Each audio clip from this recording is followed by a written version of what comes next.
کیونکہ پیچھے ریاست مدینہ اور پاکستان یہ دونوں کنسیپٹ تھے، لیکن اب پاکستان جس کے لیے بنا ہے ان کے بارے میں تھوڑی سی بات کرنی ہے، مسلمان کے بارے میں۔ تو جس کے لیے پاکستان بنا ہے، مسلمان نام سے بنا ہے، لا الہ الا اللہ محمد رسول اللہ کے نام پہ یہ بنا ہے۔ تو کیوں نہ ہم تاریخ میں تھوڑا سا پیچھے جا کر جو مسلمان تھے ان کی بات کر رہے ہیں، پھر آج کا ہم اپنے آپ کو دیکھیں کہ ہم کہاں کھڑے ہیں، ہم کس جگہ پہ کھڑے ہیں۔ تو سب سے پہلے یہ طارق بن زیاد، انہوں نے اندلس فتح کیا تھا، تو ان کے بارے میں تھوڑی سی تاریخ اٹھا کے دیکھیں اور پڑھ لیں۔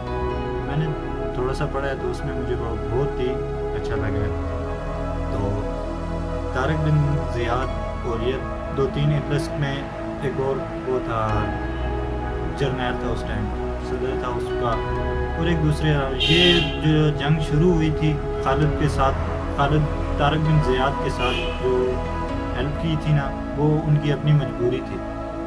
تو سب سے پہلے یہ ہوا تھا کہ اس ٹائم تھا پرانا دور تھا، تو اس وقت یہ تھا کہ اپنے بچوں کو لوگ شاہی خاندان میں پڑھنے کے لیے بھیجتے تھے، بچوں کو بلوغت کی عمر میں وہ واپس لے آتے تھے۔ تو اسی طرح ایک یہ اندلس میں گئے ہوتے بچے پڑھنے کے لیے گئے ہوتے شاہی خاندان میں، تو ادھر ایک بچی کے ساتھ اسی اندلس کے لوگوں نے، اندلس کے بادشاہ نے شرارت کی، مستی کی، تنگ کیا اس بچی کو۔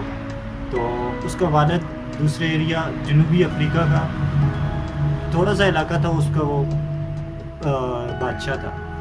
تو اپنی اس کی بیٹی نے اسے خط لکھا کہ اس طرح مجھے ادھر تنگ کر رہا ہے بادشاہ، تو آپ آ کر مجھے لے جائیں۔ تو وہ ڈائریکٹ اسے لے تو نہیں سکتا تھا ادھر سے، تو وہ آیا، اس نے جھوٹ کہا کہ اس طرح اس کی میری بیوی جو ہے وہ بیمار ہے، اس کی آخری یہی خواہش ہے کہ آپ اسے بھیج دیں، یہ اس سے مل لے گی تو اس کی خواہش پوری ہو جائے گی۔ تو آگے سے جس وقت وہ آیا تو اس نے کہہ دیا کہ بیٹی کو میں نہیں بھیجتا، اور ہاں جاتے جاتے یہ کہہ دیا کہ ادھر کے باز بہت مشہور ہیں، کبھی باز بھیجنا میری طرف۔ تو اسے غصہ آ گیا اور وہ چلا گیا، اور جاتے جاتے اس نے یہ کہہ دیا کہ میں باز نہیں، میں اس وقت ایسے شکاری بھیجوں گا نا جو تجھے بھی ختم کر دیں گے۔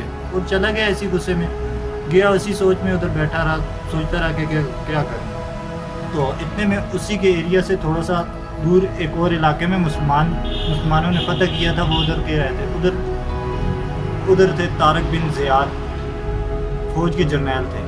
تو یہ چلے گئے ان سے ملنے، مدد لینے۔ تو جس وقت بات کی کہ یہ واقعہ ہوا ہے تو آپ جا کر ادھر سے میری بیٹی کو لے آئیں۔ تو آگے سے طارق بن زیاد نے یہ کہا کہ پہلے آپ اپنی فوج لے کر ان پہ حملہ کریں، تو پھر ہم کنفرم ہو کر پھر ہم آئیں گے سامنے، کے کوئی ایشو بن چکا ہے پھر آئیں گے ہم سامنے۔ ویسے ہی اس طرح تو آپ کے کہنے پہ ہمیں یقین نہیں ہے کہ ہم آ سکتے ہیں۔ تو اس کے بعد اس نے انہوں نے حملہ کیا چھوٹی سی طور پہ، پر شکست ہو گئی تھی، وہ واپس آ گئے۔ تو پھر طارق بن زیاد کو یقین ہو گیا کہ یہ سچ کہہ رہے ہیں۔ تو جس وقت اس نے کہا تھا کہ میں آپ کی مدد کروں گا، تو مدد میں اس نے اپنے فوجیوں کو ایک لالچ دی تھی کہ یہ جو مسلمان ہیں یہ تو اسی طرح علاقے فتح کرتے کرتے آگے نکل جاتے ہیں، اب یہ جو جگہ اندلس فتح کریں گے تو یہ آگے نکل جائیں گے، یہ وہ علاقہ ہمارا ہوگا۔ اپنی فوج کو اس نے لالچ دی تھی۔ تو جس وقت اس نے لالچ دی تھی، اس کی فوج تیار ہو گئی تھی، ہم طارق بن زیاد کے ساتھ مدد کریں گے، ان کے ساتھ ہم جائیں گے میدان جنگ میں۔ تو اس کے بعد طارق بن زیاد جس وقت تیاری کی، تو ٹوٹل طارق بن زیاد کے ساتھ یہ جو تیار ہوئے تو 12,000 رہ گئے تھے، 12,000 مجاہد تھے۔ تو ادھر اندلس کو جس وقت پتہ چلا تو اس میں تھے 1 لاکھ فوجی تھے، کیونکہ اس کو پتہ چلا کہ طارق بن زیاد اور یہ آ رہے ہیں اندلس کو فتح کرنے کے لیے، اندلس جنگ کرنے کے لیے۔ تو اس نے 2-3 شہزادوں کو بتایا، خط لکھا کہ اس طرح حملہ ہونے والا ہے ہمارے اوپر۔ اور حملے کا اس کو اس وجہ سے پتہ چلا کہ پہلے اس میں ایک جگہ تھی جہاں ادھر اندر رکھے ہوئے تھے، انہوں نے ایک صندوق، جو جتنے وہ آتے تھے بادشاہ، وہ اس کے اوپر ایک تالا لگا کر چھوڑ دیتے تھے۔ اور جس وقت اس کا نام تھا ڈنمارک، یہ آیا تھا، تو اس نے بھی تالا لگانے سے پہلے یہ کہا کہ پہلے میں چیک کر لوں اندر کیا چیز ہے۔ تو اس کی عوام نے اسے روکا کہ آپ اگر اسے کھولیں گے تو آپ کے ملک کے لیے حکومت کے لیے بہت نقصان دہ ہوگا۔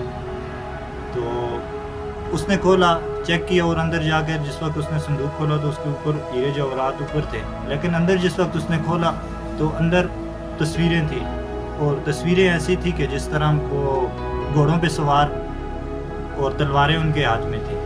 تو انشاءاللہ اس کے بعد آپ کے ساتھ پھر بات ہوگی۔